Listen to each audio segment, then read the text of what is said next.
Hey, hey, hey, Hey, hey, hey, hey, y'all know what time it is.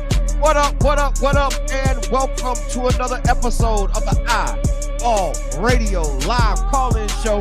I'm your host, Eric Williams, also known as D-Will, the coach, and I'm in the building with the crew. On the ones and twos, producer extraordinaire, Breeze in the building. What up, Breeze? what's good? What's good?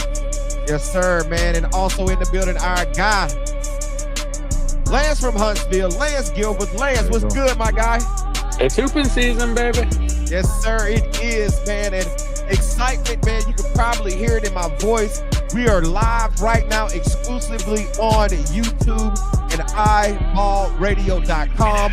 I do have the Instagram live up for a few minutes just so y'all can come and move over to YouTube. The link is pinned in the comments, man. So shout out to the chat. What up to the chat, man? Make sure y'all come on over to YouTube, man. And once you get to YouTube, make sure you drop your fire emojis in the chat so we can know you're in the building. My God, man, Instagram is just up, nothing but people. Listen to me. If you're on Instagram right now, come on over to YouTube. iBall Radio is exclusively on YouTube right now, man. We have moved the platform over to YouTube. I do go here on Instagram just because I know y'all gonna be popping in like y'all are right now. But if you really want to catch the full link of the show, Breeze is in the building, Lance is in the building. Come on over to YouTube, man. We might come back to Instagram one day. But right now, man, we are exclusively on YouTube, on iBall Radio YouTube channel, and also iBallradio.com. If you notice, man, if you've been to the website, man, you have been noticing some updates. We are updating the website periodically, man, changing some of the look, changing some of the structure of the website, some functionality also, man. Breeze has been working real hard on that. So make sure you go over to iBallradio.com, get your iBallradio.com subscription. All the people that are in the chat right now telling me to, hey, check me out. I'm 6'6" in the class of 2029. Make sure you got your player card filled out. Go fill out your player card on iBallradio.com. It is more than important ever. Because listen, if you knew how me and Lance phone rings with college coaches, hey, listen, you know how I've been able to tell y'all, man, I talked to this many college coaches today. I don't know how many college coaches I talked to today. Lost count. I lost count. Honestly, I actually lost count. Mike Flight in the building. What up, my guy? What Christian up? Allen in the building. Adam Hammond in the building. What's good, man? They dropping those fire emojis, man. Come on over. Amari McNeil, you were in the building. I can't even keep up with the Instagram names, man. They jumping through so fast right now. But Amari McNeil, man, 2029 point guard for Sparkman. Lance, I was really impressed with him this past weekend. He played really, really well, man, stepping into that lead role for Sparkman, of course, playing alongside Landon Howard, D. Williams, Landon Howard, and Zach Johnson. That is going to be a formidable starting five right now. And they got a couple of guys coming off that bench. One of the guys, his name is slipping my mind right now. Light-skinned dude, the one with the afro that is number 11. Yes, shooting the cover off the basketball, man. So Sparkman showed really well this past weekend at the Alabama High School Athletic Association live period, Scholastic live period at Boo_300 say saw you in Beham. That's good. Should have came and said what up. Jonathan Bright in the building. What up, brother? Jeremiah in the okay, that's what's up. Yeah. DK. Darian Adams in the building. What up, man? One of the assistant coaches over at Park Crossing, man. Everybody that's in the Instagram chat right now, come on over to YouTube, man. It's about, I don't know, it's a double digits of y'all in here right now. Come on over to YouTube, man. YouTube is wide open. You can see the show in its entirety, hear it the way it's supposed to be heard, man. So make sure y'all come on. That is the link that is pinned in the chat right now. Copy and paste, click whatever you got to do to come to that link, man, and meet us over on YouTube. So let's jump right into it, man, because we got a lot to talk about today, man. After this past weekend at the Finlay Center in Hoover, Alabama, for the Alabama High School Athletic Association Scholastic live period. First of all, I'm just gonna do this to start off. great event that went down this past weekend at the Finlay Center in Hoover. I spoke to a ton of college coaches who went to BCAT in Tennessee, the ones that went to the Scholastic Live period in Georgia, and ours was by far the best setup of any setup. And this is coming straight from the college coaches' mouths, that was the best setup. And having those college coaches in that one central area, having 4 main courts with 6 other ancillary courts, just made for it so easy for coaches to be able to evaluate multiple games and multiple players at one time throughout, man. And I just got a one more time, man, live hand clap for the Alabama High School Athletic Association for the job that they did this past weekend with that nice live period. Lance, tell me, what did you think, man? What did you think about the live this past weekend? Yeah, it was time for people to show up and show out, and a lot of folks did. Like you said, man, it was the best setup. BCAT, just to give you all an example, up in Tennessee, was at all these different high schools, which made it very hard for coaches to get around. And when they came there in Hoover, they were all under one roof, which was very, very nice. Made communication good. Which is what it's all about, being able to communicate. And guys got some O's. Guys got O's, boy. Hey, listen, a lot of O's were given out, man. Demarius Lewis dropping the fire emojis. What up, nephew? Appreciate that. Appreciate those. Hey, Demarius Lewis, I'm going to tell y'all, what is he, 2029, Lance? Yes. 2029 from Mae Jemison High School. That kid is next up. He is going to be one of them ones. I was thoroughly impressed this past weekend with Demarius Lewis. And the way is he long, D? Is he long? He long, bro. He's so long. I was like, oh my God. And the way he can handle the basketball, we will be talking about him coming up real soon. Jamar Farb's in the building. Jersey Dimes, man. I got Jersey Farbs had a big time showing on Saturday. They were only there on Saturday. He had a big time showing against Bob Jones, bro. I think he dropped 28 points in that game against Bob Jones, man. I was able to peek over and watch that game. 2029 kid from Prattville. That 2029 class is loaded. I mean, loaded. Is this the Javante from Paul Bryant? Is this Javante from Paul Bryant? That's another one, bro. Like, oh my goodness, that kid is good. Long and bouncy. So I'm telling you, man, Javante. He dunked one, and his head was like right here on the rim. And that's a fact. And that was in traffic. That was an in-traffic dunk. That wasn't no open court dunk. He went down the lane with people around him and put that one through. Is that the Javante? If that's you, man, put some fire emojis in. And if put some hand claps on now. Put some hand claps on it, man. Him and Jersey Dimes, man. Y'all come over to YouTube, man. Come over to YouTube. But yeah, man, Ernest Taylor in the YouTube chat says Xavier Beavers is him. And that is a fact. Yep. And he said, that's him. That is him. Yeah, Lance, that's him. He said, yes, sir, that's him. That's him. That kid is Javante from Paul Bryant is a Division I basketball player. I kid you not. You heard it here. If you ain't never heard it nowhere before, you heard it here first. That kid is a Division I basketball player from Paul Bryant, playing alongside of TJ Holler at us, Javante. Hey, man, hit the phone, Javante. We got to holler at you. Braylon Hurd in the building. What up, nephew? That's another one of those top 2027s in the state, man. I really like Braylon Hurd also.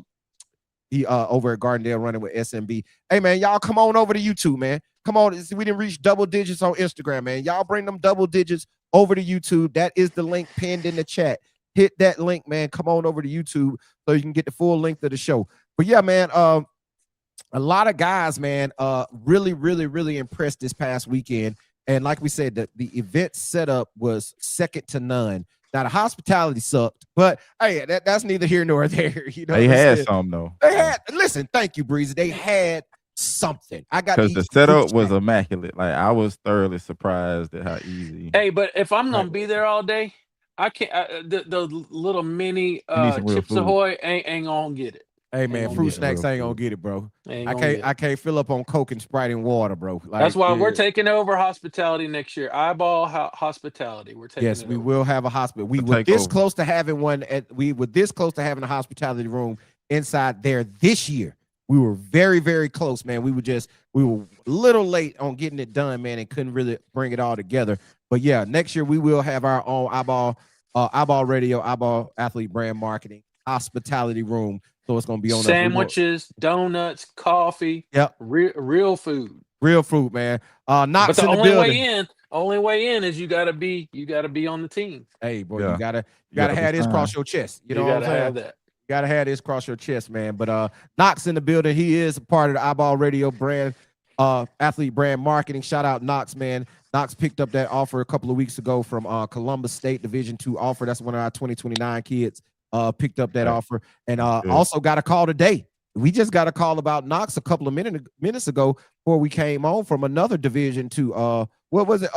Lance? South Carolina Aiken. South Carolina USC Aiken just called about it, man. So like Mason with the shifts, Mason Ellis. Listen, I told people this weekend, bro. I told people this weekend, and I told Mason this. I ain't afraid to tell him that. Mason is the best point guard in the class of 2028. I told every college coach I talked to, and I don't even care if everybody know this. I told every college coach I talked to, the best point guard in the 2028 class is not playing in here this weekend. He is out injured, and that is Mason Ellis. I don't give a damn what you say. You can go tell me whatever, call all the names you want to call. I love all those guys. I think they're really good. But in my opinion, he's the best point guard in the class of 2028 and a lock for a top 5 player in that class. Facts. Agree. Facts. Cross 10th in the building, man. What's good, bro? Everybody, man. Showtime_Slim14, man. Y'all come over to YouTube. We're on YouTube live right now, man. But listen, Lance, I'm gonna let you go first, man. Shot by Champ. What's good, Champ? That's my young boy right there, man. That's Jersey Favre's little brother, man. He on that camera now. Shot by Champ, man. So if y'all go check him out on YouTube and all social media platforms and check out the young man. He remind me of, Lance. He remind me of Fat, right? Remember when Caden Lightford, when he first started off, he was shooting his brothers, and now all of a sudden he's the basketball player over at Sparkman. I think he's in the class of 2030, 2031, one of those. I think he's 2030. Now he's coming up and being one of the players, man. But my guy Champ, man, he reminds me a lot of him. Taj in the building. Taj Phillips from Madison Academy. He also showed very, very well this past weekend at the live period. He picked up an offer from he picked up off somebody this weekend. I think he might have picked up multiple. No, he picked up a JUCO offer this weekend. He'll tell me. He'll put it in chat. But hey, listen, man, all of y'all that's over here, man, come on over to YouTube, man. The link is right there, chat. The link is right there. Come on over to YouTube. But go ahead, Lance, man. Let's just run through it a little bit, man. We're just gonna randomly talk about something, man. We don't have to go to the notes. Let's just randomly throw them out there, man. Who impressed you this past weekend, team or player? Well, I tell you, the biggest stock riser, in my opinion, was T.J. Johnson from Dothan. He really proved himself to be a Division I basketball player. I'd seen him many times before, kind of that energy guy, big time athlete, play above the rim guy, Yep. and he had the chance to play against some of the top guys in the state. And to me, go watch that tape with him and TJ Bird. That was a battle. And TJ Johnson showed why he's a Division I player. To me, he was a big time stock riser this weekend. Yeah, man, and I've taken plenty of calls about him today because he is an iBall athlete brand marketing client. I talked to Georgia Southwestern today, one of the top D2s in the country. Talked to them today about him. They're very interested in him. Going to be tracking him going forward. But yeah, man, TJ Johnson, he's always been known as an energy guy, right? A runner, very good in the open floor, a lob threat, a guy who can guard multiple positions, a guy who can protect the rim, really good shot blocker for his size and length. But he's just been known as a dunker and a runner, an athlete, right? And speaking with Georgia Southwestern today, and he picked up 2 offers. He picked up an offer today from Colorado College, Division III out of Colorado. We also picked up a Bevel offer, and he picked up the Calhoun offer last week. So since he's been signed to iBall brand, he's picked up 3 offers already, right? And if I was to go through and pull up his interest right now, it's 3 Division Ones inside that interest that he got this past weekend, including some NAIAs, D2s, and high major JUCOs. But TJ has always been that guy who's been known as one type of player, right? A runner, jumper, dunker. And speaking of Georgia Southwestern today, they was like, we really want to see him shoot the basketball more. We want to see him handle the basketball more, being a 6'7". Of course, coming to those higher levels, that high level Division II and Division I levels, he's not going to be a post player, right? He's not going to be a guy that's going to play on the inside. So they really want to see his ball handling. And here's something I'm gonna put out there to y'all, man. When we talk ball handling, we're not just talking about how you dribble the basketball. We ain't talking about your Kyrie handles. I'm not talking about basketball moves. Exactly. I'm not talking about cone drills. I'm not talking about your bag, right? I'm not talking about that. What TJ Johnson showed this weekend in his ball handling ability is how he can play up top and be a distributor and an initiator of offense, right? He was really, really good in DHO actions this weekend, right? Bynum runs a lot of DHO actions, and for those who don't know, that's dribble handoffs, and that is what we call ball handling for a big man, right? Being able to do DHOs, do dribble handoffs, he had some beautiful one-hand backdoor passes on some cuts where he just put the ball right on the money, over the top, bounce passes through traffic. He showed his ability to play out on that perimeter, initiate offense, and also orchestrate offense from that power forward 4 slot that he plays so well. Is the reason he picked up some of that Division I, Division II, NAIA, JUCO, and the kid got interest in offers from every single level just by his play this past weekend. Yeah, I agree. I was thoroughly impressed also with TJ Johnson. Who else, Lance? Throw another name out there, man. Throw another name out there. Who you like? Another stock riser, and I've been hard on this guy just because I think he does have a big ceiling. He's got a big body. He plays a very smart brand of basketball. He's very skilled, can face up and play. Is Trey Bright from Albertville. I think he's a Division I player. Oh, wow. Yeah. And here's the thing about it, man. Trey Bright, and me and Lance yesterday, when we were breaking down, recapping the weekend, we were going through comps, right? We were just throwing out names to each other. Right? Who's a comp for this kid? Who's a comp for this kid? Who's a comp for this kid? Who does he play like? What does he translate to? What level does he translate to? And how does he stack up to guys who's translated to that same level or higher, right? And Trey Bright showed really well, man. He's a big body, 6'7" kid who can step out and shoot the 3, right? And in today's space and pace style basketball, he fits the space part of that, right?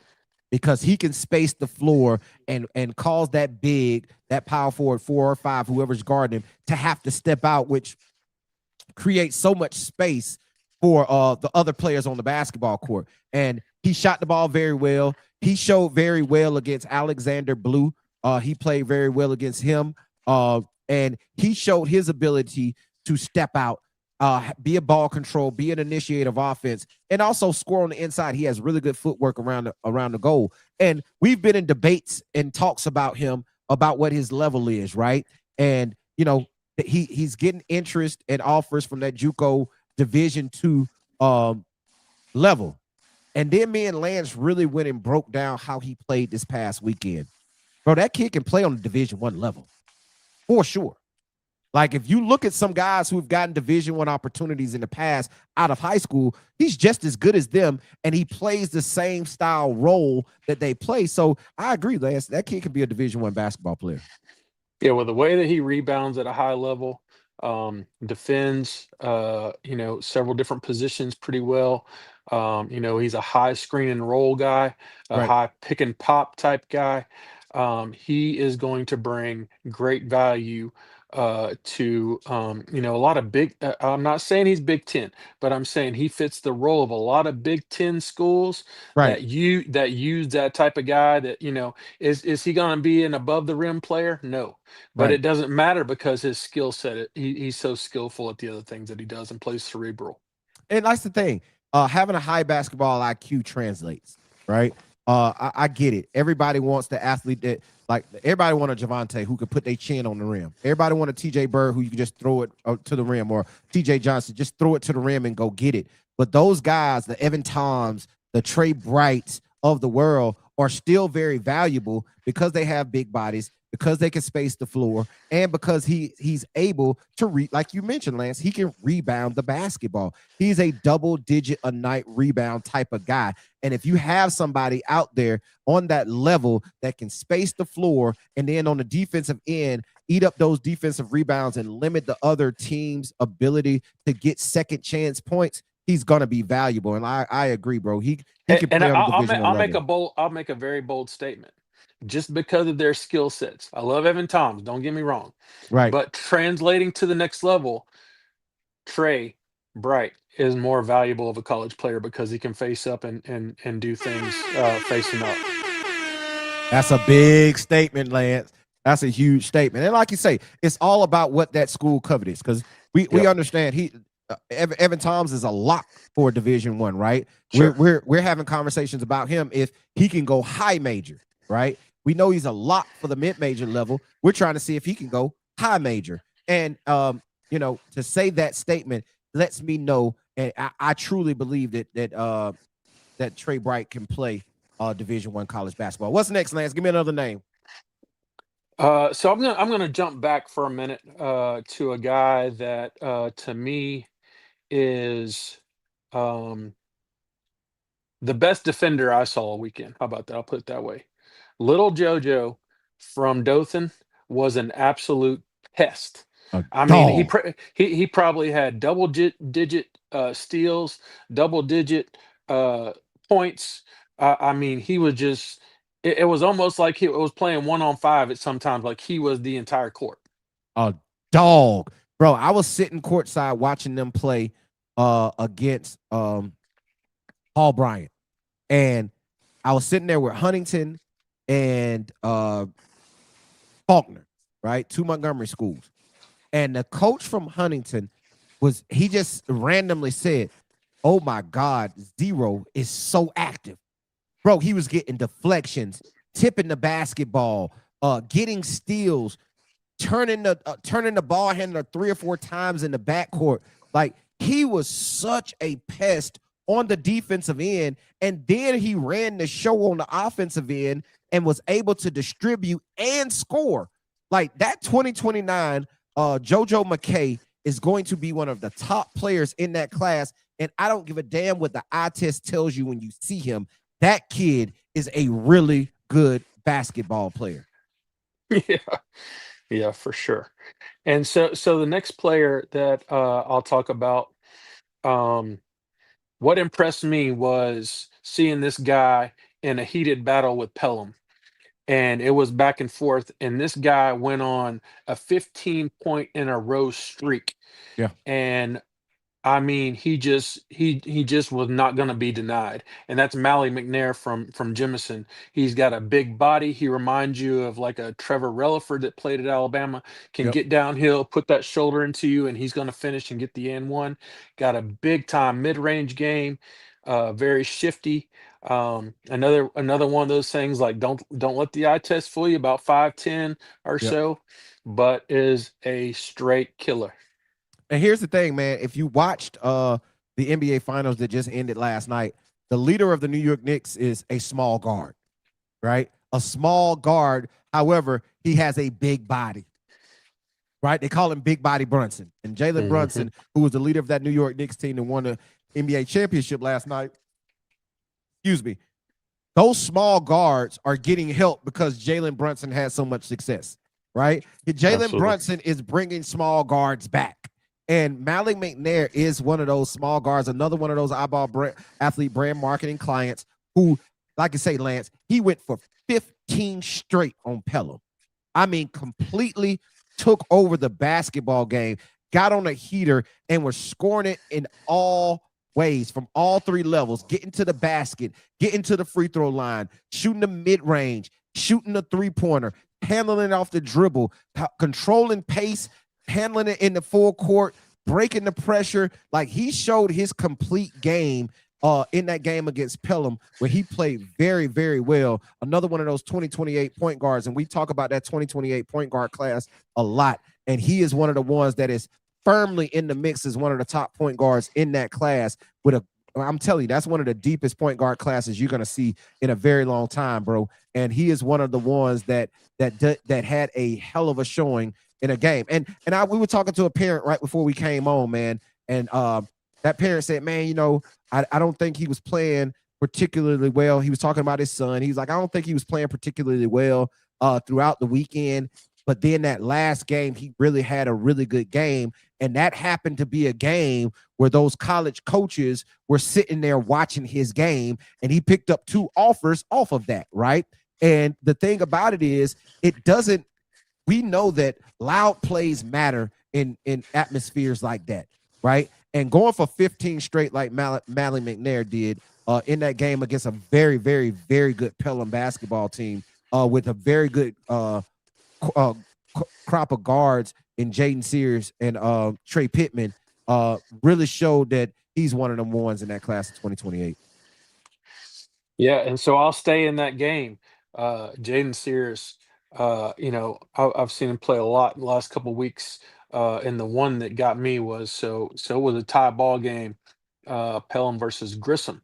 You know, he was going head to head with Josh Thomas, which is another great point guard in the class, right? And Jay Sears just put that thing on his back at the end and got the and one, made the free throw to win the game as the buzzer expired, and that just showed me, hey, I'll take competitors all day long. Yeah, you love the ones that go out there and got that dog in them, right? You love the ones that go out there and compete that got that dog in them, bro, who are not going to shy away from the moment, who are going to continue. And Coach Mike Flight, man, assistant over at Calhoun, just put in the chat, man, 2028 is loaded, man. Yes, it is, dog. It is loaded. I'm telling you, especially with those point guards, even though Jaden Sears is a 2029 guy, like you say, Lance, he stepped to that free throw line, cool, calm, and collected, and knocked it in. I mean, it touched no rim, right? That's right. So you could tell it was nothing nervous about him. What up, everybody, man? I pulled Instagram back up because I had a feeling I needed to. But man, y'all come on over to YouTube, man. It went to double digits just that fast. Come on over to YouTube, man, so you can see the full show in its entirety. Balling with a Dream. Pokey Cotton, what's good, my guy? Saw my brother this weekend, man. It was good to see you, man. Reggie LaShore, Courtside Bank, man. I might make that trip over tomorrow, Courtside Bank. I might pull up in Tuscaloosa tomorrow for a little bit. I might just pull over there and get right back out of there, man. But it's very possible I'll pull up over there. If so, man, you know, we gonna link up, man. Drop those fire emojis. Shot by Champ 05, man. Appreciate you. Drop those fire emojis in the chat, man. Talking hoops, what's good, my guy? Everybody, man, y'all come on over to YouTube, man. That's the I didn't.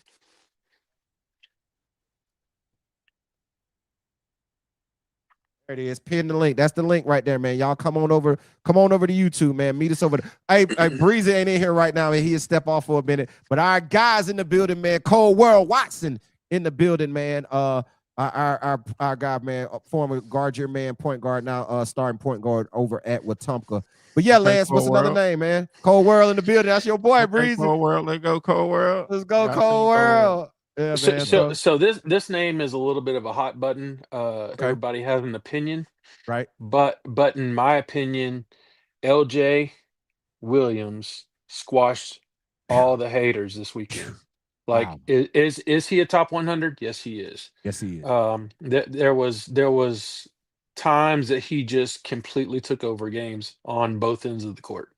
Yeah.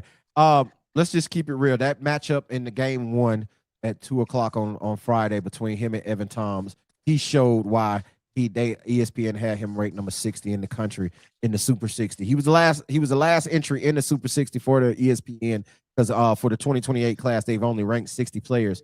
However, he deserved to be in there, and I think he's too low. He showed the full repertoire of game, right? Like shooting a three, putting it on the floor, being an initiator of offense, being very good in DHO, pick and pop, pick and roll action, running the floor on the wing, pushing the floor, grabbing rebounds and pushing it up the floor himself and making good decisions. He showed that he is the total product. He's got no help, and he was out there making it happen.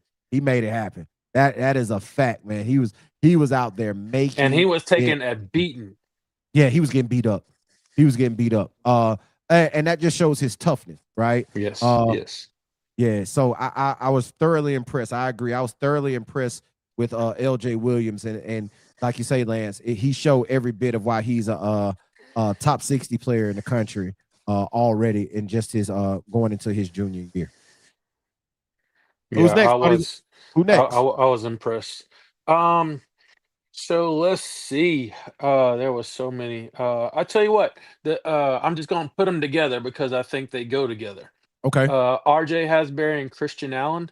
Okay. Um, the reason why they're going to be Division 1 basketball players first and foremost is the eye test. Yeah. You walk to the court and you see the bodies that those two young men have, and you're like, they're ready now, and Right they now. still got they still got some years ahead of them, their game speaks for itself. But that's what we're talking about when coaches come and you immediately have their attention because of the way your body looks. Right. That's a big deal to get. I mean, coaches recruit body types a lot, Yeah. and Eye test. we say that a lot of times. But those two guys are going to cause a lot of problems. They're in that area with James Stack. Clements, Stack. Bob Jones, and Stacked. Sparkman. Stacked. Yeah. A stacked area.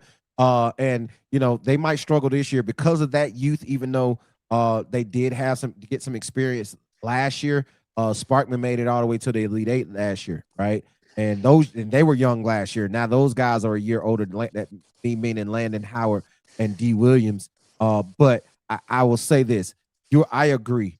RJ Hasbury and Christian Allen definitely passed the eye test, right? When you walk into the gym and you see those two guys walk out on the court, your eyes are going to automatically gravitate to them, right? They're going to automatically make college coaches stop and look simply by their body types and what they look like at a young age. And when a coach asks, like, who is that kid right there? And I'm like, oh, that's Christian Allen, class of 2029.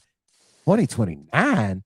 Like, it blows your mind. And then once you see them get onto the court and their games are so mature, both of them play with a demeanor that all college coaches love, right? They're never too high. They're never too low. They're never too boisterous. They're never too mundane. They play at an even keel the entire time they're out there on the floor. And when their game starts to get cooking, you see it. Like RJ Hasbury just plays with a pace that is beautiful to watch, right? He's never sped up. He's never out of control. And he can play and score in a multiple ways. And then he's a guy that has it in his hands so much that he's very efficient with the basketball. He doesn't turn it over a lot. He doesn't take a lot of bad shots. Now, he does kind of force at times. However, that's because his skill level is so high.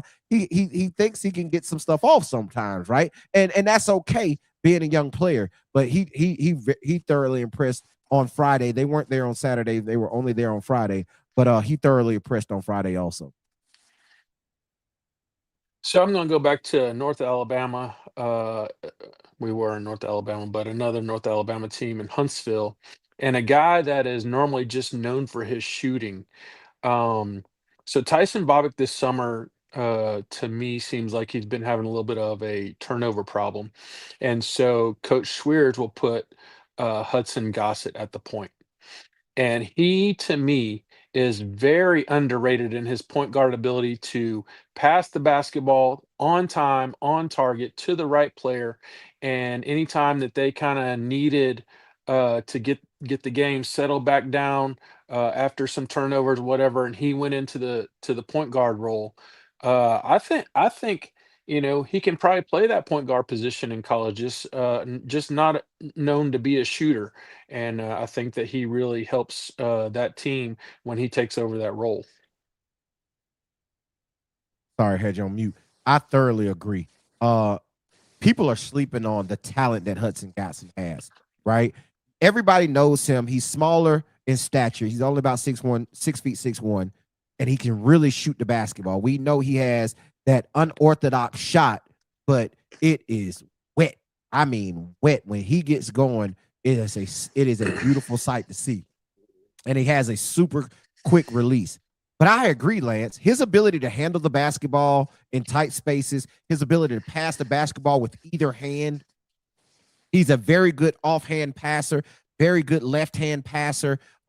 And I think people are sleeping on his ability because he plays around such good talent, and he has since the ninth grade, since he was in 10th grade playing with that stat 2025 team that Huntsville High had, coming in and being a specialist, just being a shooter, stepping up last year into a bigger role, having more of a role last year, and then this year having even a bigger role. And like you say, with the struggles that Tyson Bobbick is working through right now, he has been able to handle that point guard position, and and I'm dumbfounded that no Division II has stepped out there and offered Hudson Gossett as of yet. Somebody needs to get on his line ASAP.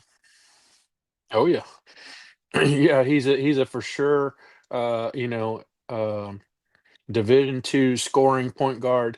He's going to come down on that 1-on-4. It don't matter how many him versus the world breaking. He's going to bury that three at the top of the key. Oh, I can just see him doing that for sure. And y'all got to excuse me, man. I'm a little stuffy. I know I might sound a little nasally if I keep wiping my face and wiping my nose, man. Y'all bear with me, man. I'm fighting through to be here for y'all. Man, because we got a lot to talk about. But we got a question in the chat from Coach Mike Flight. He said, what were D1 coaches saying about the 2027 class? It looked like TJ Bird was the only one who picked up an offer this past weekend. They said what we've been saying about the 2027 class the whole time. It's just not loaded with Division I talent. It's loaded with talent, but it's not loaded with a bunch of Division I talent that coaches are going to offer.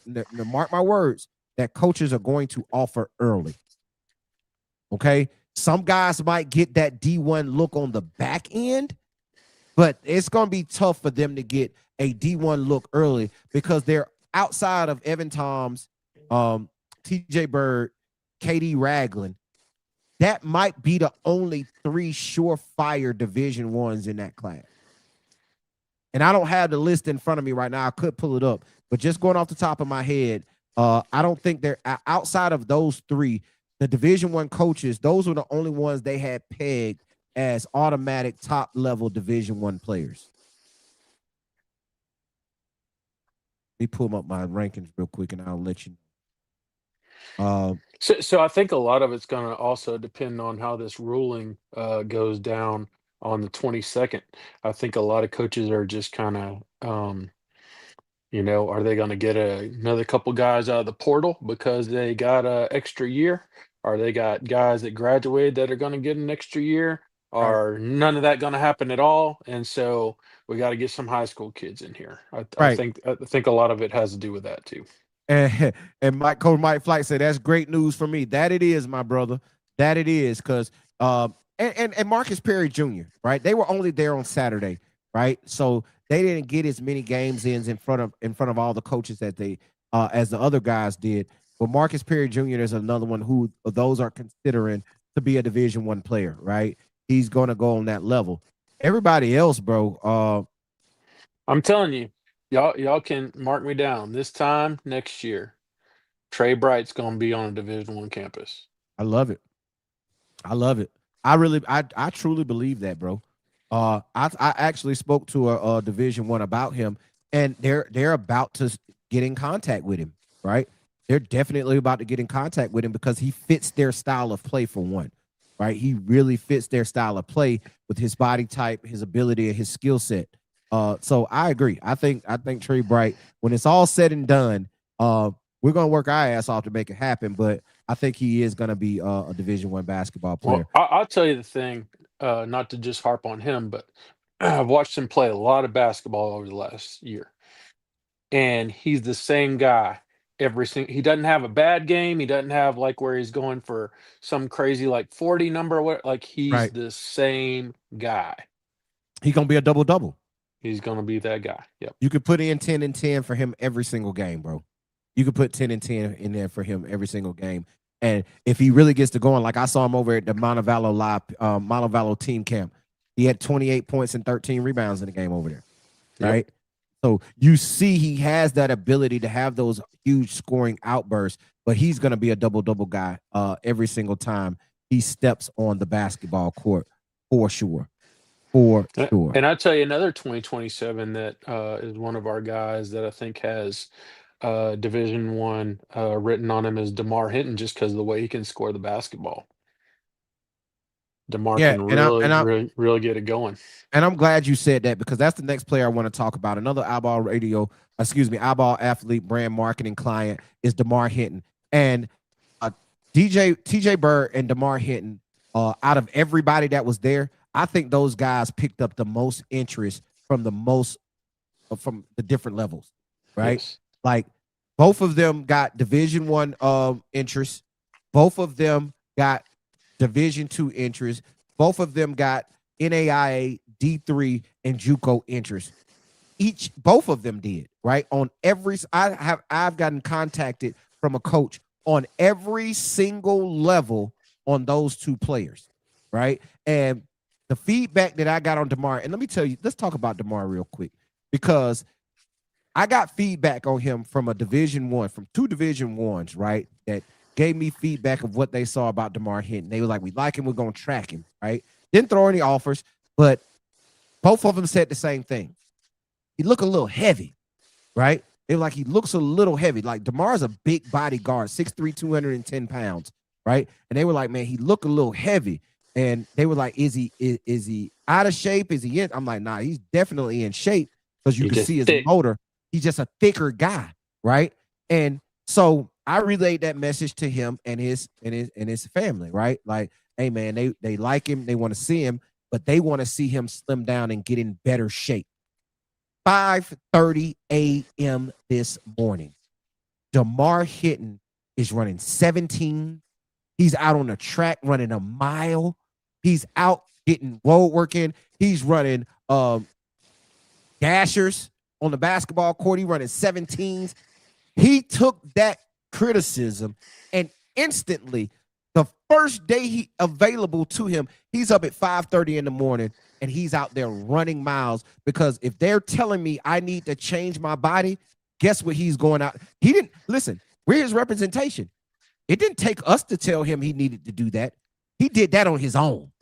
That's why you know that kid is going to make it, and he's going to project to that Division One level, because he has the mindset of, I take criticism and I turn it into fuel. And then I take that fuel out and I burn it and I take it out on whoever's in front of me on the basketball court. You got to love that about a kid like DeMar Hinton.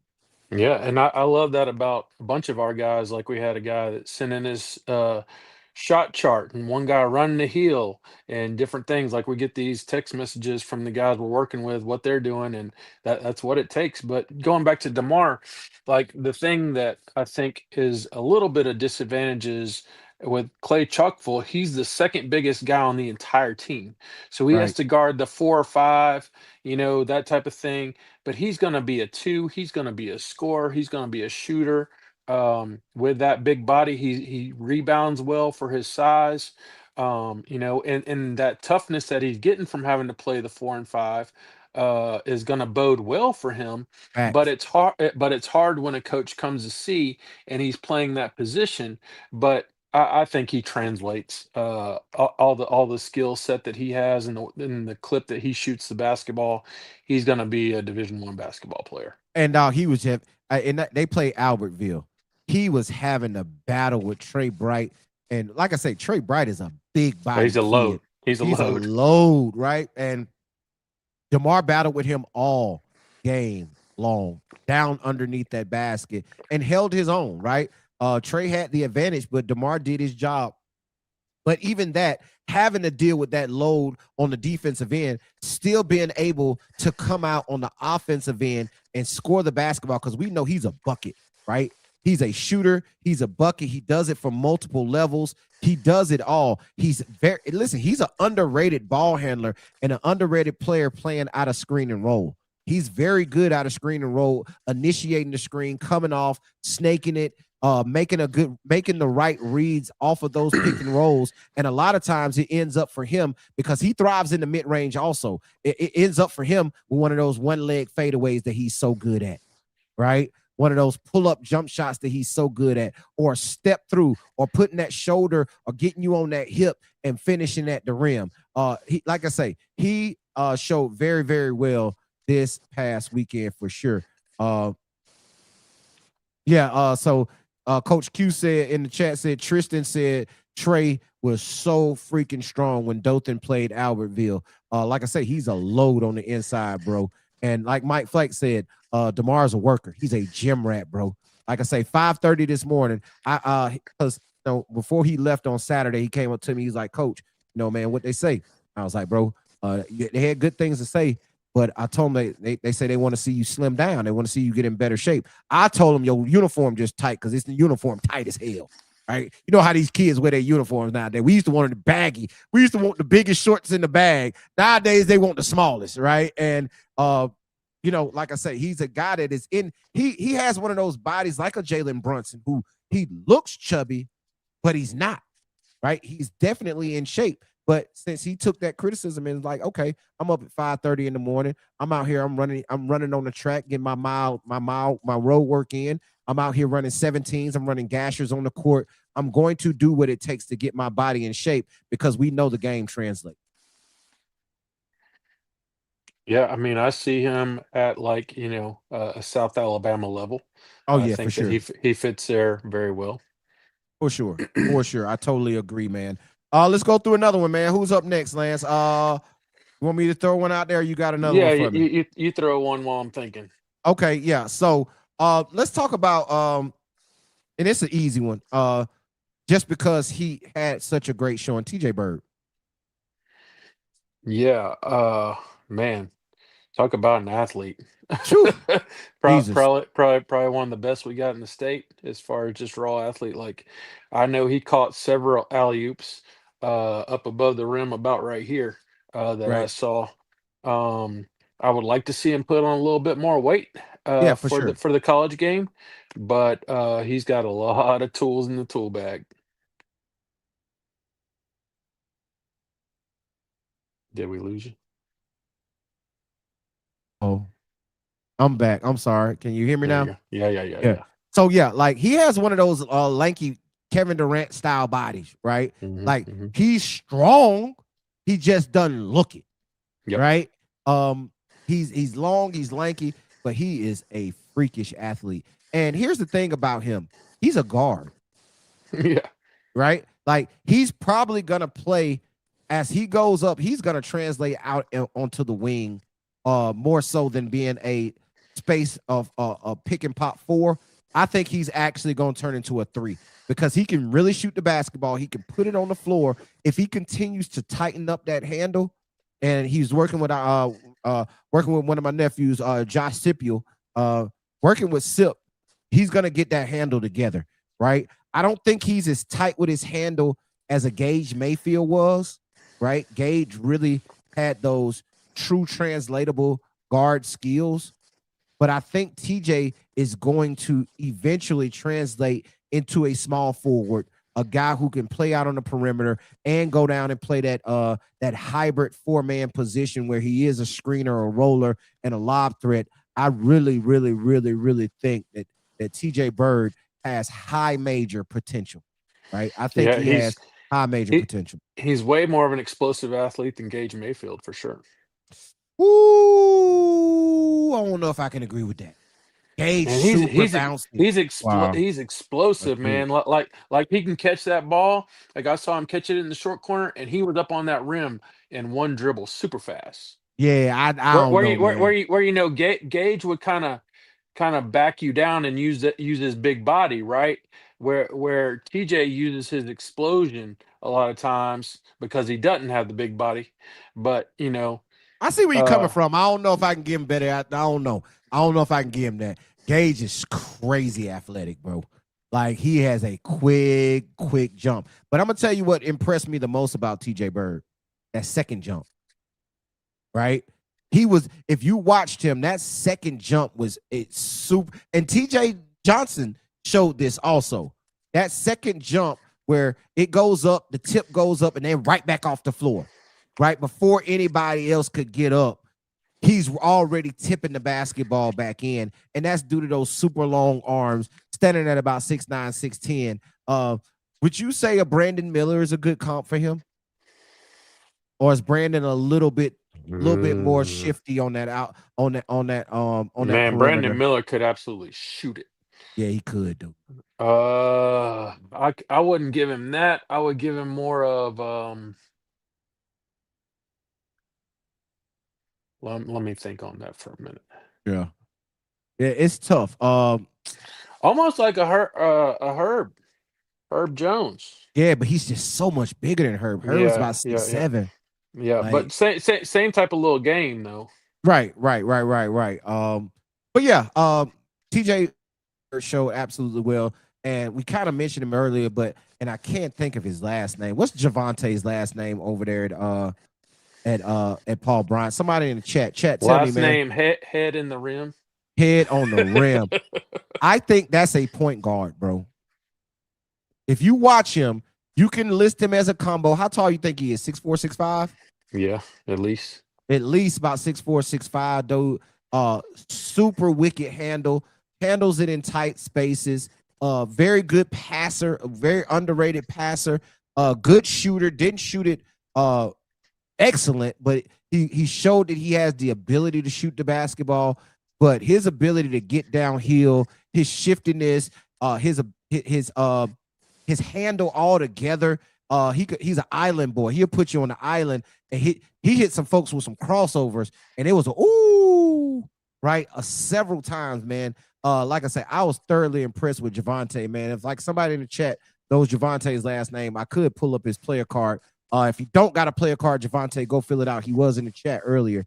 But yeah, man, that kid thoroughly impressed me, and he opened the eyes of a lot of Division I schools this past weekend. And while we still on Paul Bryant, McKinley Everett, bro, that boy don't miss when he shoot the number 10, light skinned kid, bro. He don't miss. He's one of those guys. Lance, he reminds me of a you. When you shoot the basketball and you miss, you're surprised that he missed the shot, right? If he misses 2 or 3 in a row, you don't even pay attention to it because you know the next one he's shooting is going in. And McKinley Everett is a knockdown shooter for Paul Bryant. His level to the next level, I don't know. But, man, right now, man, he's a hell of a high school basketball player and a hell of a high school basketball shooter. So what classification are they going to be next year? Do we know? Paul Bryant, I think they might have stayed 6A. I don't have that up in front of me. I don't know. Man, that 6A's got some traffic. Woo, so much traffic in 6A. And that's how 6A used to be, right? Remember back in the day before they created 7A? That's what 6A was. It was a cluster, you know what, of great teams, and you had to really do your thing to get to Birmingham to get through that 6A classification. And in all honesty, they're bringing that back now that they've went back to just 6 classifications here in the state. So talking about a 6A dog, let's go to Gadsden City and talk about Mr. Pennell. Woo! Hey, listen, I saw him on Saturday, Lance. That was the best I see him play on Saturday, right? That was the best I see him shoot the basketball. That was the best I see him handle the basketball. That was the best I see him play overall. He's one of those dunkers that he throws the ball through the rim because he's actually looking in the rim, right? About 6'3", maybe 6'4", but he has that perfect 2-guard body. If you go back to the old school 2 guards, you see Trayvon Pennell, right? Big, strong body, 6'2", 6'3", 6'4". Really shoots it well in the mid-range, really shoots it well off of 1 or 2 dribbles, and is a freakish, I mean absolute freakish athlete. He might be the best dunker in the state, regardless of class, regardless of position. I love Trayvon Pennell. Yeah. Yeah. What you think about him, Lance? Yeah, I mean, he proved why he's picking up Division I offers right and left, and they're not going to stop coming in. Not at all, man. Another guy on that we want to talk about, And let's talk about him because somebody put him in the chat earlier and was like, Xavier Beavers is him. We've seen Zay play a lot, right? We caught him in person last year when he was at Clay Chalkville for the iBall Radio Game of the Week when they were able to play, when we had that game at Clay Chalkville versus Shades Valley. And oddly enough, Coach Howard, who was at head coach at Shades Valley at the time, is now the head coach over at Clay Chalkville. So little irony in that. But Xavier Beavers has since left Clay Chalkville and went over to Fairfield, hooking up with Corey White Jr., aka Doobie, and Eric White. Eric Williams. That is going to be a really good basketball team. And Xavier Beavers, last year when we saw him, was a hell of a defender, right? He showed flashes of that offensive game that he has. However, his bread was buttered last year playing behind DeMar, playing behind those guys that were there. His bread was buttered on the defensive end because he was still learning how to play. Bro, he didn't turn the corner. He's definitely turned the corner, and he impressed the hell out of me this weekend, and he impressed a whole lot of other people also, picking up a Kennesaw State and Mississippi State offer over the weekend from Coach Brooks and Coach Petway. You know, and I think his best basketball is still way ahead of him. He's young. I think he's gonna still grow a couple more inches, probably be like a 6'6" point guard. Ooh. That's a whole problem. He a whole problem. He's a high major kid, bro. Yes. He's not high major today, but when it's all said and done, he's going there. He will end up a high major basketball player, man. And he's one of those guys who has the complete package of a basketball game. And like you were saying earlier when we were on the phone call earlier, right before we came on the show, Lance, you said it. You was like, man, his ability to defend the basketball is probably his best attribute right now, even though he has that really, really good offensive game. And you know, don't want to get in trouble, but Coach Maurice was the best thing ever for him. Oh my God! Like what Coach Ford is going to be able to do for him and pull out of him. Yep. But baby, you just ain't seen nothing yet. You ain't seen it. hey, Lance. So when we were at Calhoun, right? Of course, he was still going through his transition and transfer over to Fairfield, so he wasn't able to play at the Calhoun play date. And Calhoun was on the floor playing, and Doobie was getting off. Right? Doobie. Man, I love that kid. Yeah, Doobie played really well. I really like him a lot. Eric Williams going off, and every time Doobie, and remember in that game, Doobie got going, right? He went off about 7, 8, 9, 11 in a row. Picked up an offer off that game. Yeah, picked up an offer off that game from Calhoun. He really got going. And we know how charismatic Coach Maurice Ford is, right? He's one of the best personalities in high school basketball here in the state. Don't have the stonewashed jeans. Come on, baby. J's on. Yeah. He's one of the best personalities in the state, man. And if you ever get a chance to talk to him off the court, man, he's a brilliant basketball mind, right? Brilliant basketball mind. But he does it in such an entertaining way. If you haven't seen his interview with us right here on this platform, go back to our YouTube page and watch that interview because he's strictly entertainment, man. But he was during that game when Doobie got going, and he was like, "See, Zay." He had turned to the crowd to talk to Zay and was like, "See, you see, that's what you gonna do. Shoot the ball every single time." And man, when you saw him come play this weekend, when he put that Fairfield jersey on, and he was getting busy, bro. I mean, his handle is so shifty, and to be so long, standing at about 6'4" already, with that type of handle, with that ability. Now, I did see this. I will say this. Watching him shoot free throws, got a little bit of hitch in that shot.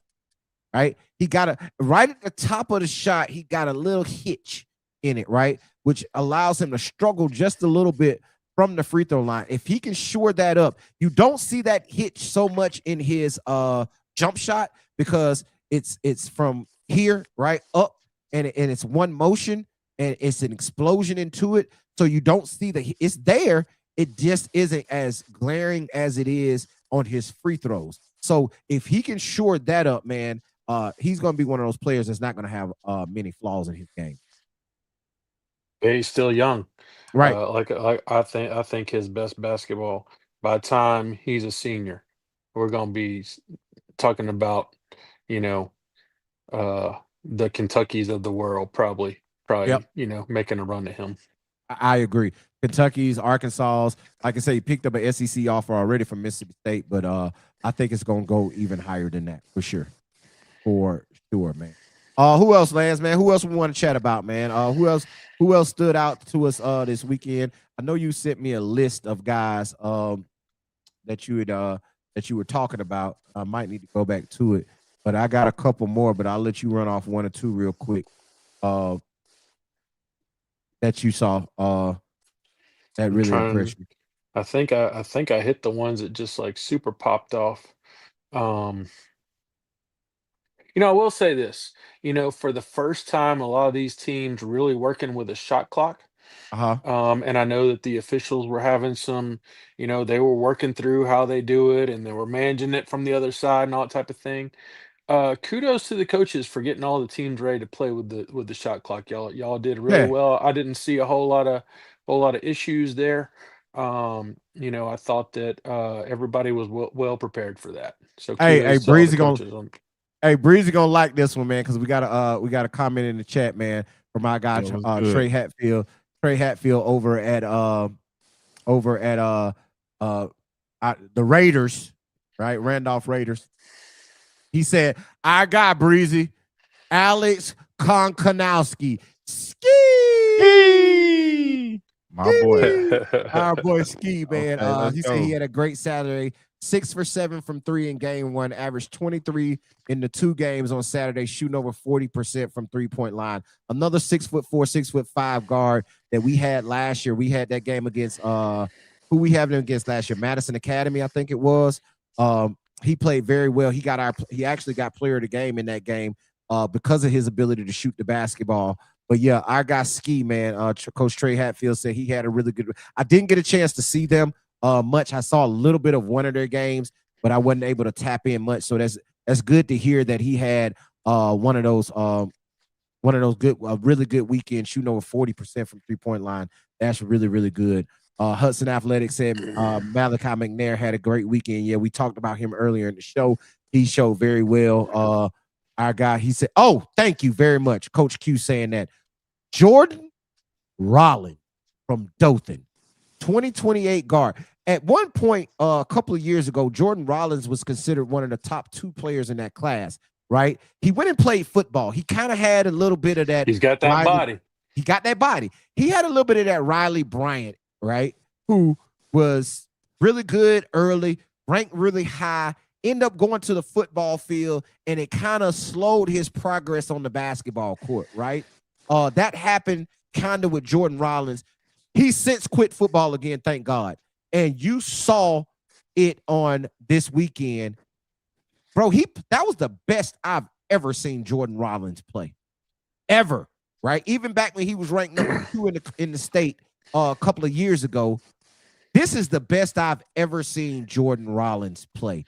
I got to see him. I got to see him in Atlanta back in the early part of May, middle May. Well, middle May for the live period. Yeah, middle May. And I think I sent you a note like, "Hey, Dothan's got a kid that we need to keep an eye on." Yeah, man, big, strong body kid. He shot the ball very well this weekend. He's always had that ability to get downhill and finish around the goal. But the motor that he played with and the confidence he played with really stood out. You could tell it's a different player from what you saw last season.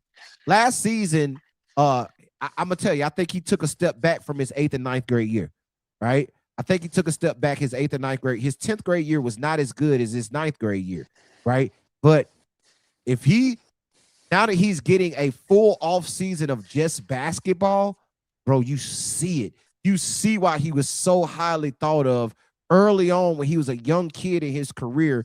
You see it now that he's back focused on basketball. He's playing with an edge, right? He's playing, and listen, when you see a kid playing with an edge, they're playing with confidence, right?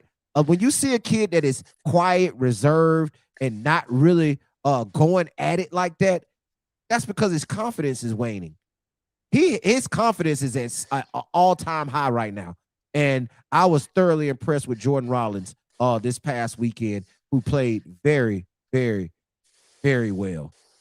Another one, Antonio Hill, bro, from Huffman.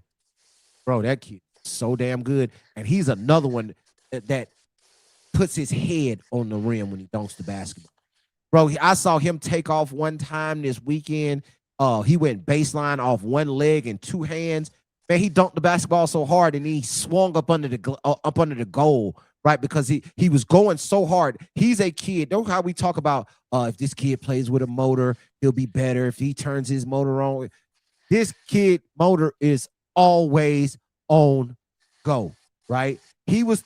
I thought if he might have already had it, the reason I didn't see it, he might have it already, but I thought he was going to pick up that Kennesaw State offer this weekend. And I think Kennesaw State has already offered him from team camp, because Huffman went to Kennesaw State's team camp a week ago, and I think they offered him there. That's why we hadn't seen it come out. I got to go back. But that kid, Antonio Hill, is a problem. Listen, y'all ready for this? Lance, bold statement. He's one of the top 4. I ain't even going 5. He's one of the top 4 players in the class of 2028 for sure. He is a DAWG dog, and I'm telling you, I fell in love again with Antonio Hill this past week. Yeah, I would agree with that. Remind me the left-handed shooter kid name from Gardendale. Oh, Cody Coachman. Yeah, Cody He Coachman was a whole clip. Yeah, Cody Coachman. Listen, I didn't know he shot the basketball that well, Lance. He was shooting that thing. Yeah, I did not know Cody Coachman had a strap on him like that, right? Now, I did see some moments, and it might have been moments of fatigue in that last game against Dothan. He turned the basketball over quite a bit, right? And that might have been the 4th game in 2 days playing at a high level like that. Might have been a little bit of fatigue in there. But even when you're tired, you got to take care of the basketball. But those first 3 games, and even in that Dothan game, that last game they played on Saturday, he showed very well. Like you say, I ain't know he had a strap like that, man. Coach TJ Green has been singing his praises now all summer long, and I see why, bro, because he has super long arms, dog. Like, his arms are so freaking long, and well, how tall would you say he is? I'm gonna go 6'4", 6'5". Yeah, I think it's about 6'4". He looks taller than he actually is, because his arms are so long. He kind of got them Jedediah Wynn arms, right? But I'm going to tell you, Cody Coachman showed very, very well, and he picked up a lot of interest. I had some people really ask me about him. I even had a Division I ask me about him. South Alabama asked me about Cody Coachman. I don't know if they're going to get in on him or not, but they were thoroughly impressed on Friday with how he played, man, because he showed very well. And like I say, he shot the cover off that basketball on Friday for sure. Who else, man? Throw some names in the chat, man. Throw some names. Well, here's a name that gets mentioned a lot, but we'll just talk about him. Chris Latson from Oxford. Man, yeah, his stock continues to rise. Right. Picked up a couple of JUCO offers over the last week or so, and he's just so versatile, right? His versatility is what stands out the most about Chris Latson. On Saturday against Huntsville High, he just showed his ability to do so much on the basketball court, right? He's a Swiss Army knife for them. He can do for sure. For sure. Him and Jared Friendly fit that to a T. And Jared Friendly played very well with Montgomery Academy, and then y'all didn't see him doing his thing yesterday on 7-on-7. He's one of those top flight wide receivers in the country.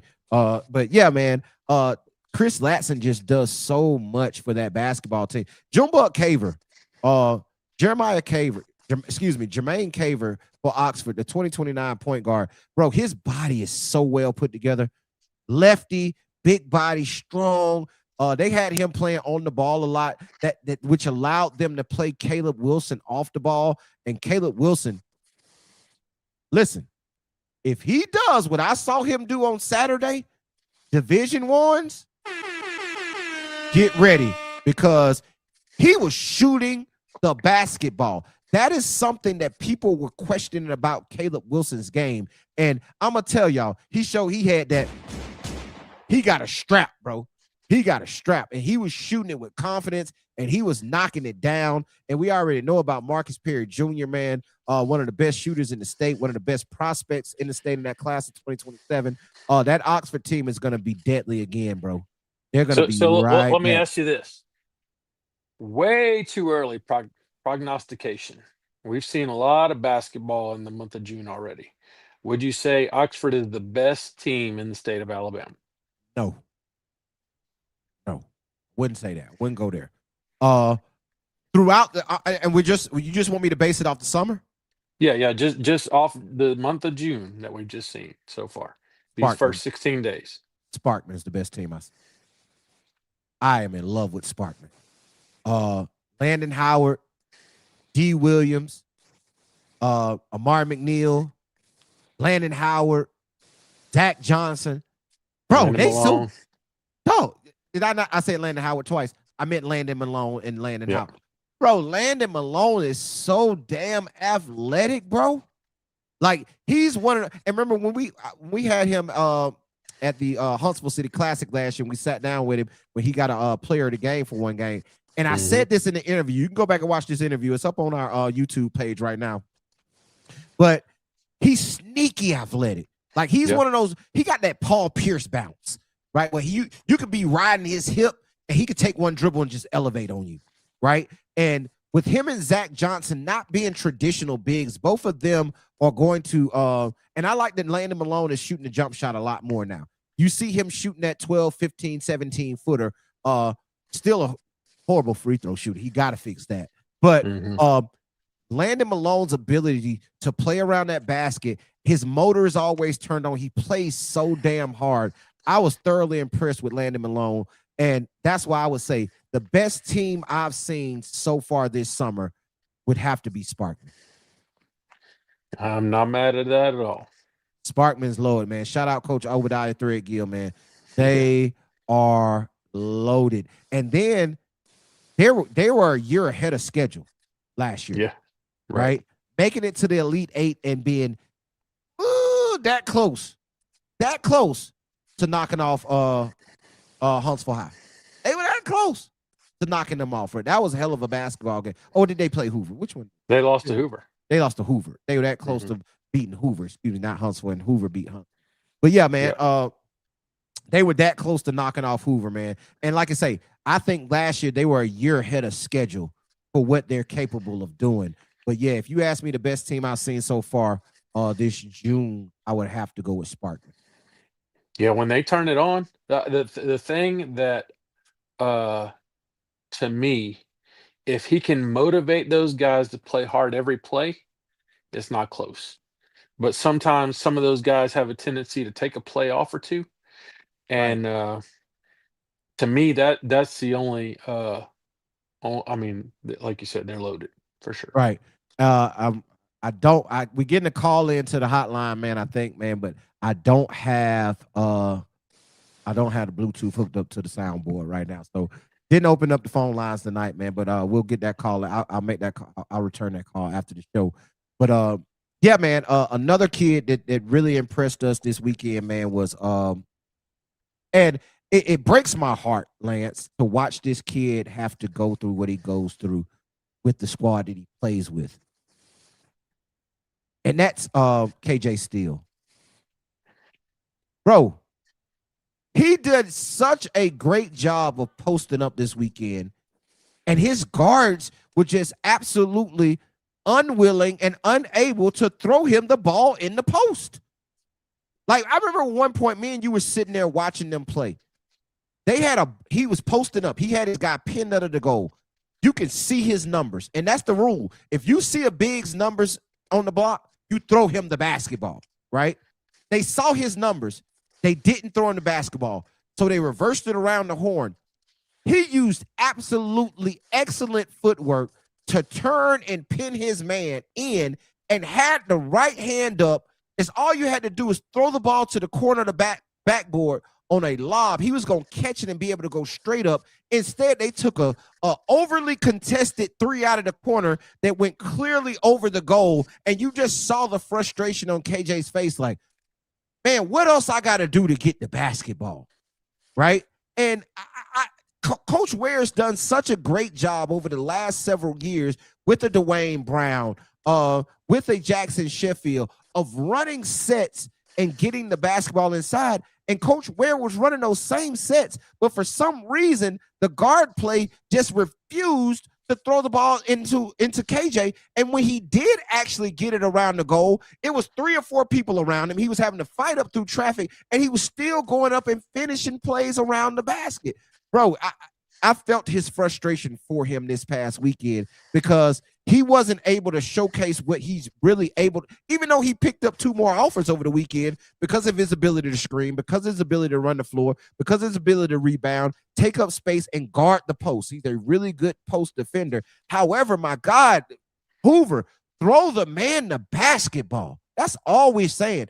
Throw him the basketball and allow him to at least get the ball up on the rim, because that's y'all's best chance of scoring, because y'all can't shoot. You can't shoot, bro, but you're steadily jacking up threes. And I get it, it's the summertime, and Coach Ware is one of the best coaches in the state. I know he's going to reel that in, but my goodness, man, that was frustrating to watch this weekend. That's the worst Hoover team I've seen in a long time. Yeah. This just is what it is. It's the truth, man. And I'm not just saying that because KJ is a brand athlete client. I'm saying that because the kid was working his behind off to get the basketball, and they simply weren't throwing it to him. Listen to me, young fellas. If you're a young guard out there, learn how to post entry. Learn how to make post entry passes. If you see a big's numbers, throw him the damn. Hey, there was coaches walking by us saying, what, just throw him the ball. What's going on? I mean, we had numerous guys. We had a college coach walk by us and say, literally, watching, and KJ had his guy pinned underneath the goal. And Lance even said this. He was like, man, he's pinning his guy so far under the goal, he might be getting too deep a post position. Right? His post position might be too deep. And they still weren't throwing him the basketball. Literally, we had a college coach walk by at one point and was like, he says, throw him the ball. He wasn't even watching that game. He was just passing by. And he was like, throw him the ball. And we were like, oh, my God, we've been saying that the whole time, right? So I believe Coach Ware is going to get that in order, man. And they're going to start utilizing KJ Steele because he's such a big body that can really play around that basket and run the floor. And like I said, his best attribute, his ability to guard in space and guard that post position. That's why he still picked up an offer from Sheldon. He still picked up an offer from Bevel from the weekend. So, he's still getting his due diligence because college coaches can see past the others on the court, right? We can tell, it ain't really his fault, right? It ain't really his fault. He got to deal with those other guys. So, yeah, KJ Steele didn't have the weekend he wanted to have, but he still showed very well.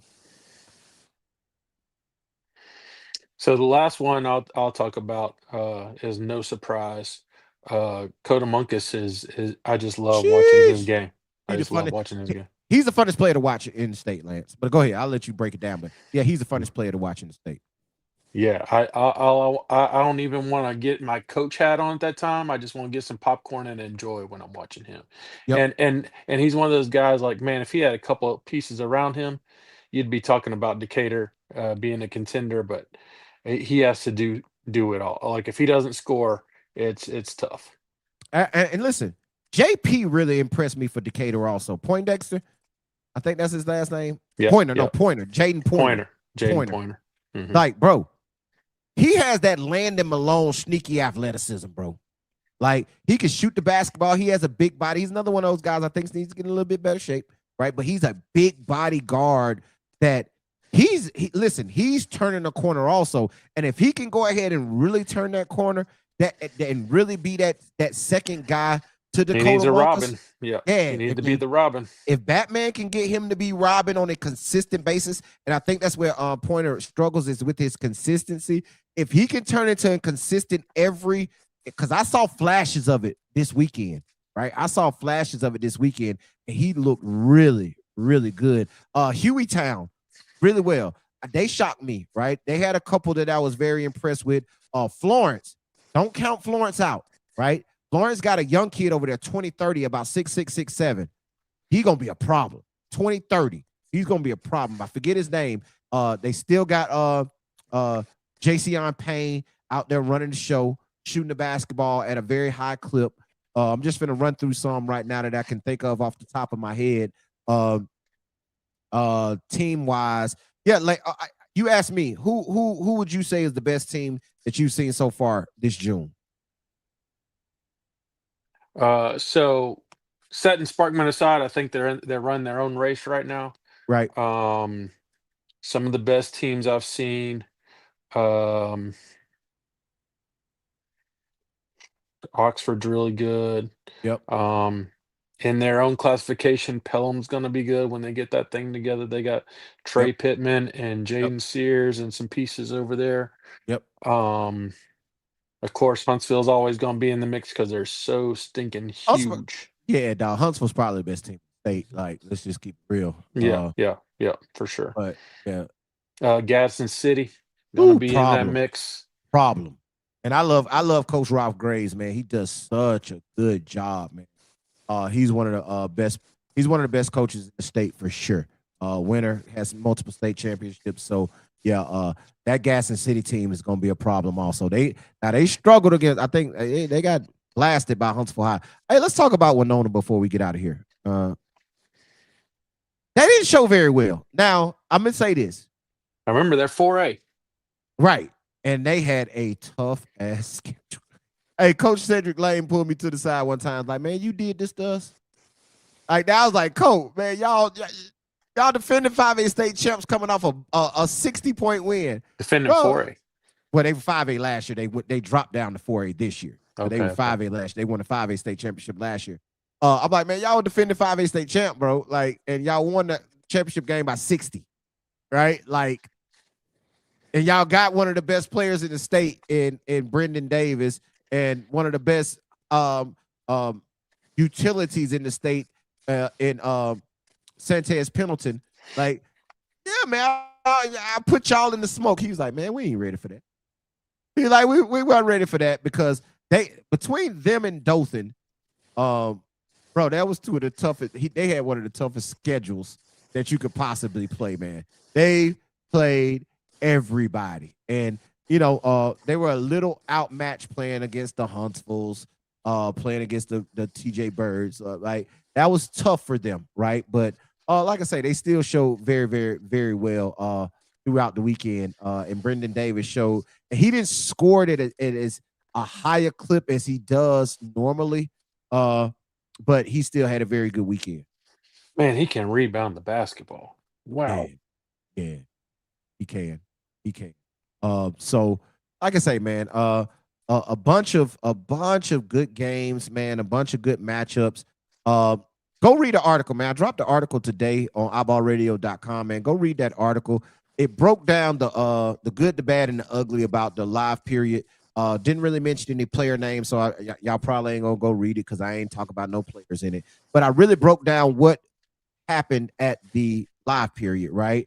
Like, I love the structure, but the Finlay Center needs to upgrade. We can't have tabletop scoreboards, tabletop shot clocks, right? Y'all need being operated from the other side with a remote control. Come on, man. Y'all got to invest in some screens. Like, even at the new spot in Coleman, they got the screens up. The new spot in Millbrook, 17 Springs, each court, they got the screen, the big screen scoreboards, digital scoreboards up. Like, man, Come on, upgrade Finlay Center. It's one of the best facilities in the most central location that we could possibly have in the state, man. Upgrade the place so so the aesthetics of the event match the actual running of the event, right? So yeah, I really think that, but that the 10-minute running clock was cool. 4 quarters, 10-minute running clock was cool, but you started to see coaches manipulate that, right? You know, because the clock didn't stop. And if the whistle blows on a dead ball, the clock didn't stop and it just kept running. You would see a coach, and I'm not going to call this team out, but I saw them do this. They were manipulating that. They would wait. The dead ball would happen. The clock would be running. They would watch it run. The referee would get ready to throw the ball in. They would run somebody to the table to substitute, right? To run even more time off the clock. Right? Or if you're shooting free throws ending the game and the clock is still running, they would wait till after that first free throw and they run somebody to the clock, to the scores table to check in. So even more time and run off the clock. And then eventually the quarter or the half would end. Like, I get all that, man. I love the concept of it, but you got to start stopping it within the last minute of the quarters and in the last 2 minutes of the fourth quarter. Right. And then we had a game in a 50-50. At least play sudden death, right? I get it. You don't want to do it overtime, but at least play first team to score wins, right? Don't end the game in a 50-50 tie. We don't want to see that, right? And, just a couple of tweaks that they can do to make it, to make the event better. And Lance, before we get out of here, because I'm a little bit over our time, we're supposed to be out of here already, but I'm finna get ready to get out. I got to make this point before we get out. I would say this. College coaches in the state of Alabama, the college coaches in universities here in the state, bro, y'all got to do better, right? It was not enough representation of in-state schools at the live period. Bro, when Louisiana Tech, Oral Roberts, Kennesaw State, all these, and plenty more Millsaps and all these schools were there from out of state. Bro, it was not enough. Where was Alabama? Auburn showed up. Sanford showed up. Where were the D2s? Where were the D2s? Where were y'all? No junior colleges. It was only a couple of those. LBW was there every day. Lawson was there. Gadsden State was there. But my point is the Division Ones, and I get it. The 2027 pool isn't as deep. But why would you ride to because I talked to my guy Van Green from Oral Roberts. He went to BCAT on Friday, drove from BCAT on Friday to come to Alabama to pop into the live, or that was Saturday, excuse me. Drove from BCAT on Saturday, popped into the Birmingham on Saturday, but his coach wanted him in Georgia. He was like, man, I gotta at least show my face. If a school like Oral Roberts from way up there on the East Coast can come down here and really want to be there to evaluate Alabama kids. Roberts is in Oklahoma. That's right, Oklahoma. Way up there in the Midwest then. I'm sorry. That's right, he told me. In Oklahoma. He came from Oklahoma, flew to Birmingham, drove to Tennessee, drove back to Alabama, then drove to Georgia. He said, I had to make a stop here in Alabama because you told me it was some guys I needed to see. If he's willing to do all of that traveling, bro, you can drive 3.5 hours, 2 hours, an hour, 4 hours. Where were y'all at, bro? South Alabama was there on Friday. No Troy. Didn't see them one time. Right? Didn't see Montevallo. No UNA. No, UNA was there on Saturday. Okay. No, I'm sorry. No, that was UAH. I apologize. No UNA. Right?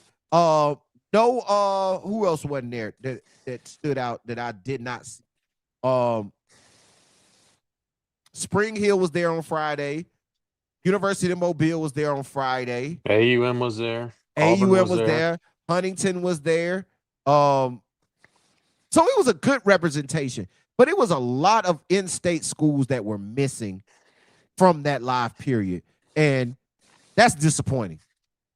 That's very disappointing when out-of-state schools dominated. We got head coaches of like Texas A&M. Bucky was in the building. Come on, bro. As well, you had some other staff members. You Right. had Mississippi State was in the building. Right. You know, and you can't send somebody. No Alabama. Like nobody off Oat staff came in. Not one person. Right? Like you LJ Williams got a Tennessee offer. LJ Williams got an LSU offer. Like, he can play. Y'all not recruiting the state, bro. So that was one issue I did have with the lack of in-state universities that and colleges that just decided not to show up. Decided not to show up. But you went to BCAT and you went to Georgia, right? And come on, bro. That's just super disappointing. But with all that being said, Breezy, man, let's get up out of here, man. We ready to go, man. We're in a little bit over on our time, man, but it was well worth it. Shout out to everybody who tuned in tonight, man. Breezy, I'll let you run the music first so we can get up out of here. Yeah, for sure. Yeah, it was a good show. Appreciate to the chat, everybody that tuned in. Yeah, shout out to the chat, man. Demarius Lewis, man. Shout out to you, young fella. Hell of a weekend, man. We gonna talk very, very, very, very soon with you for sure. But yeah, Breezy, run the music. Let's get up out of here. And there you have it.